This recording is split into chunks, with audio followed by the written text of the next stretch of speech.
everybody! This video is an introduction to double integrals in polar coordinates, which is found in section 15.3 of our text.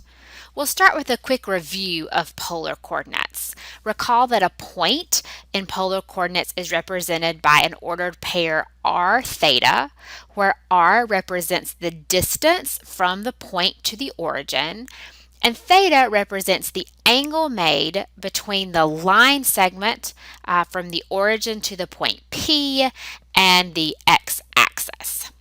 So just to warm up, let's plot a couple of points. We'll start with the point 2 pi over 4. So this is distance 2 away from the origin at an angle of pi over 4 from the positive x-axis.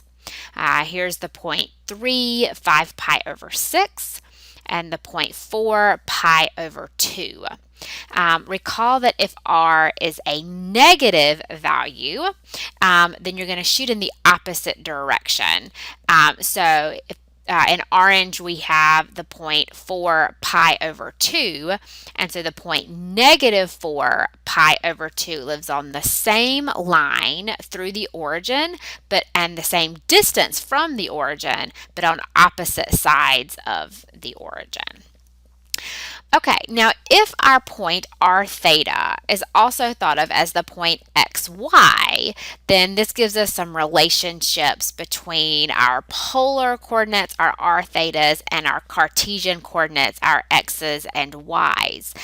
So thinking of our right triangle that we see in the picture here, that old SOHCAHTOA tells us that x is r cosine theta, y is r sine theta, and the tangent of theta is y over x. And then if we use the Pythagorean theorem and apply it to our right triangle, we see that x squared plus y squared equals r squared. Finally, as a review, some of our favorite curves in polar coordinates. A nice circle centered at the origin is just an r equals a constant. So here's r equals 4. Gives us a circle centered at the origin of radius 4. Our r equals 4 cosine theta would be a circle with a diameter of 4 that sits just to the right of the origin, and r equals 4 sine theta would be a circle of diameter of 4 that sits on top of the axis. And we have more interesting curves too. Here is a 12-leaved rose, for example. Okay, so let's get to our integrals in polar coordinates. So suppose we want to compute the double integral over r of a function f of x, y, where r is some circular region like the one that we see here. So we want to describe this region r in terms of polar coordinates. So this circle we could describe as the set of all polar points r theta, where r lives between 0 and 2, and theta lives between 0 and 2 pi. All right, let's compare that to this one in B. We could describe this polar region as the set of all polar points r theta, where r lives between 1 and 4, and theta lives between 0 and pi. Okay, and these regions are examples of things called polar rectangles, and that may be a little bit misleading, the word rectangle, because they're actually like wedges of circles. And so a region of the form R, a set of points r theta, where r lives between two numbers a and b, and theta lives between two values alpha and beta, is called a polar rectangle, right? So in general, suppose we have a region R that we're integrating over, and that region that we're integrating over is one of these polar rectangles, one of these wedge-shaped regions. Then how are we going to approach our double integral? Well, the first thing we're going to do is to divide everything up, right? So we divide the interval from a to b into m subintervals of equal width, so that delta r is b minus a over m. And we'll divide that interval from alpha to beta into n subintervals of equal width, delta theta, which will be beta minus alpha divided by n. And so then these circles, these r sub I circles, and these theta sub j rays divide our big polar rectangle r into a lot of small polar rectangles r sub ij. And so when we have our double integral formula, which we can always think of as this double Riemann sum, then not surprisingly, we're going to replace our x's with an r cosine theta and our y's with an r sine theta.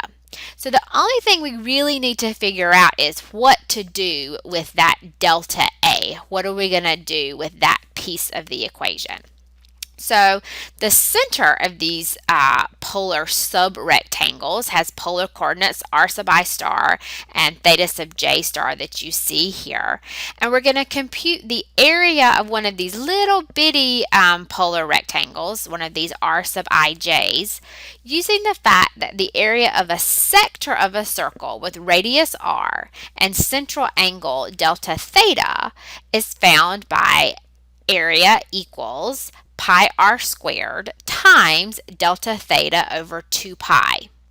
Or if you cancel the pi's, we see that the area of one of these little sectors is 1/2 r squared times delta theta.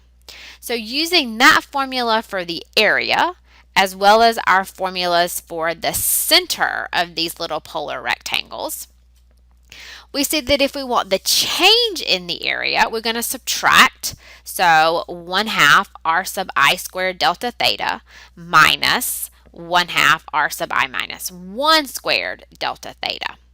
All right, so we're going to clean this up. We're going to factor out the 1/2 and the delta theta.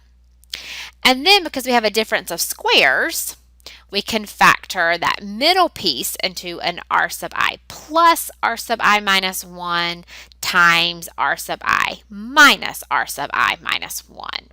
And that's helpful because the 1/2 r sub I plus r sub I minus 1 is our r sub I star. And then the r sub I minus r sub I minus 1, well, that's just the change in r. And then we've got our delta theta. So we've simplified the delta A that shows up in our double Riemann sum. It's going to become r sub I star times delta r times delta theta. So let's put it all together. Here is our double integral over r, first written as our familiar double Riemann sum, but we replace the x with an r cosine theta, the y with an r sine theta, and our delta A with an r delta theta. And the last step is just to change notation because this notation is kind of a nightmare, right? So we replace our limit of a sum with our double integral. We drop the subscripts I and j and all of the stars.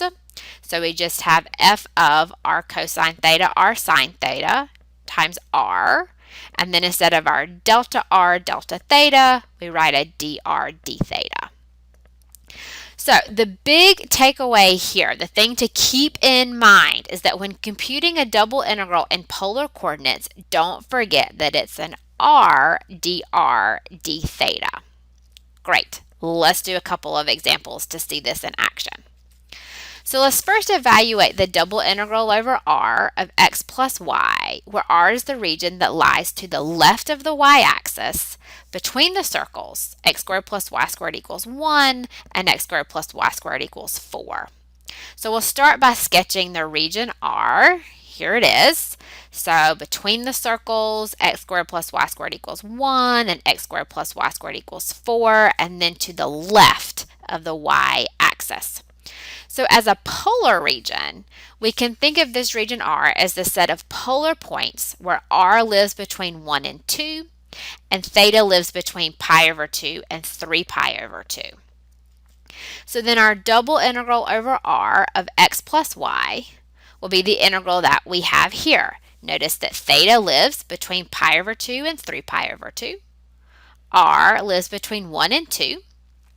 We've replaced x with r cosine theta and y with r sine theta.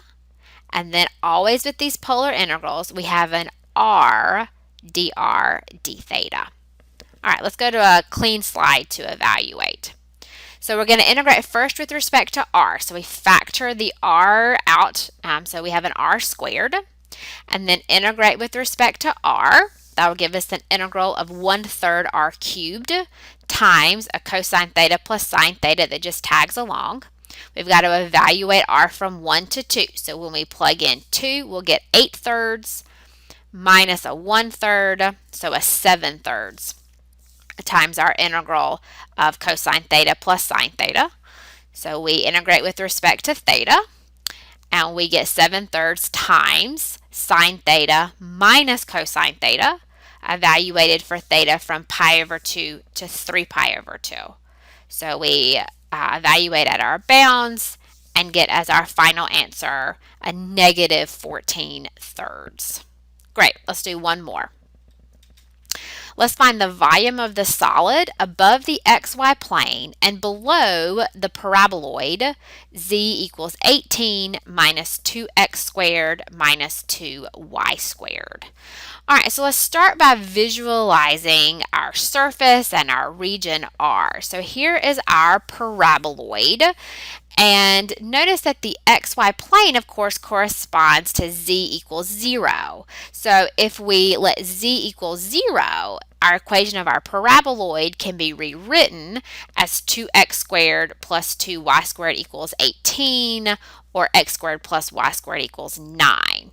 And hence our surface intersects the xy plane in a circle centered at the origin of radius 3. So we can describe that polar rectangle that we're integrating over as the set of points r theta, where r lives between 0 and 3, and theta lives between 0 and 2 pi. So we found our region R that we're integrating over, and we want the volume under our paraboloid. Now recall that x squared plus y squared equals r squared. We're going to use that to rewrite our integral as the integral from 0 to 2 pi, integral from 0 to 3 of 18 minus 2r squared. And then for every polar integral, we have an r dr d theta. Great, so since we first integrate with respect to r, we're going to multiply that r through. So we get an 18r minus 2r cubed. Integrating that inner integral with respect to r gives us a 9r squared minus a half r to the 4th. We'll evaluate r from 0 to 3.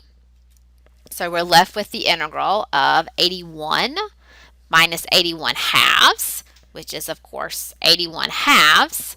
And then we integrate from 0 to 2 pi, and we get as our final answer 81 pi as our volume. Great, so that's all for our introduction, and we'll do much more of these in class together. Thanks, guys. Bye.